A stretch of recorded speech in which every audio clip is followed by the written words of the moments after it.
Government budget से सबसे अधिक टाइम पर आने वाला जो क्वेश्चन रहा है इन पिछले 15 सालों में, वो गवर्नमेंट बजट के ऑब्जेक्टिव से रहा है। यानी explain redistribution of income and wealth objectives of government budget. देखिए नाम से क्या चल पा रहा है, रीडिस्ट्रीब्यूशन, यानी दोबारा डिस्ट्रीब्यूट करना है क्या, इनकम एंड वेल्थ। अब गवर्नमेंट क्या करेगी, अपने गुंडे भेज देगी अमीरों के पास कि ला तेरे पास ज्यादा संपत्ति है, तू जा गरीबों में बांटूंगा लाके दे। ऐसा तो है नहीं, क्योंकि उसके डेमोक्रेटिक राइट्स का हनन हो जाएगा।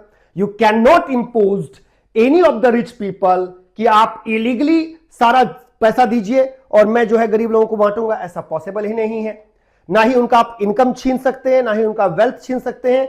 एथिकली भी रॉन्ग है और लीगली भी रॉन्ग है, क्योंकि उन्होंने अपनी मेहनत से कमाया है। ऐसे में गवर्नमेंट दो तरीके से गरीब और अमीर के बीच का जो ये डिफरेंस है वो मिनिमाइज करती है। कैसे? एक टैक्सेशन प्रोसेस से, यानी टैक्स को बढ़ा और घटाकर, और दूसरा जो उनकी स्पेंडिंग है, सरकार की जो स्पेंडिंग है, खर्चे हैं, उसके माध्यम से।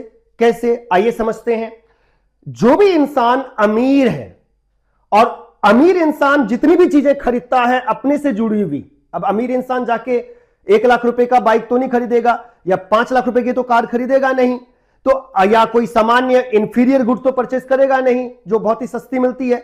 ये सभी लोग, या किसी ढाबे में जाके तो खाएगा नहीं, किसी रेस्टोरेंट में 5 स्टार होटल में खाएगा।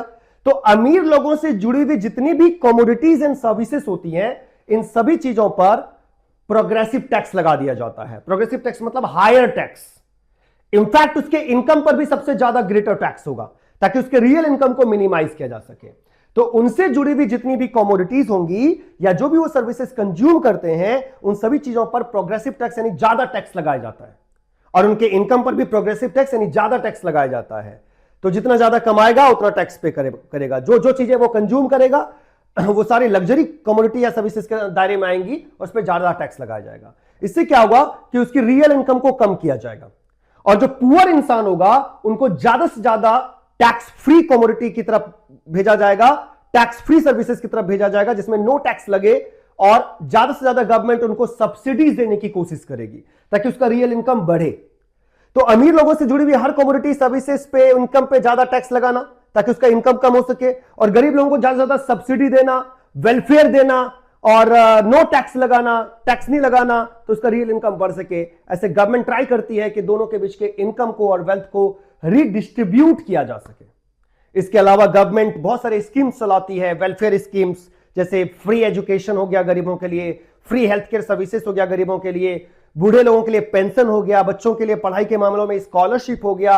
ऐसे बहुत सारे स्कॉलरशिप अभियान चलाती है गवर्नमेंट, ताकि पुअर लोगों को डायरेक्ट हेल्प किया जा सके सरकार की तरफ से लीगल प्रोसेस के जरिए, जो एक फेयर डिसीजन हो।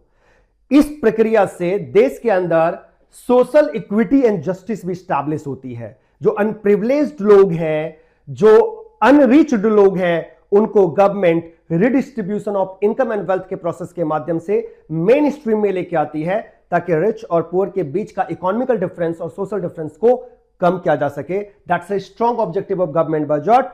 इसको बहुत अच्छे से 2 बार सुनिए, अच्छे से समझिए, क्योंकि ये एग्जाम में आने की प्रोबेबिलिटी सबसे ज्यादा है। यानी गवर्नमेंट टैक्सेशन प्रोसेस से और स्पेंडिंग यानी खर्च करने के प्रोसेस से redistribution of income and wealth करती है। कंक्लूजन है कि अमीर से जुड़े हुए सभी कमोडिटी एंड सर्विसेज पे, इनकम पे ज्यादा टैक्स लगाया जाता है ताकि उसकी रियल इनकम को रिड्यूस किया जा सके, और गरीब लोगों को सारी कमोडिटी एंड सर्विसेज पे लगभग नो टैक्स प्रक्रिया होती है, और सब्सिडीज ज्यादा देने की प्रक्रिया होती है, ताकि इसका इनकम बढ़े और इस अमीरों का इनकम घटे और redistribution of income and wealth हो सके। इसके अलावा गवर्नमेंट की बहुत सारी वेलफेयर स्कीम्स होती है, जैसा कि मैंने आपको बताया, उससे मैनेज होता है। So this question is going to be very important of 3 marks. Just go through it and keep in your mind कि जब एग्जाम में आएगा तो इसको हम जरूर आंसर करेंगे, छोड़ेंगे नहीं।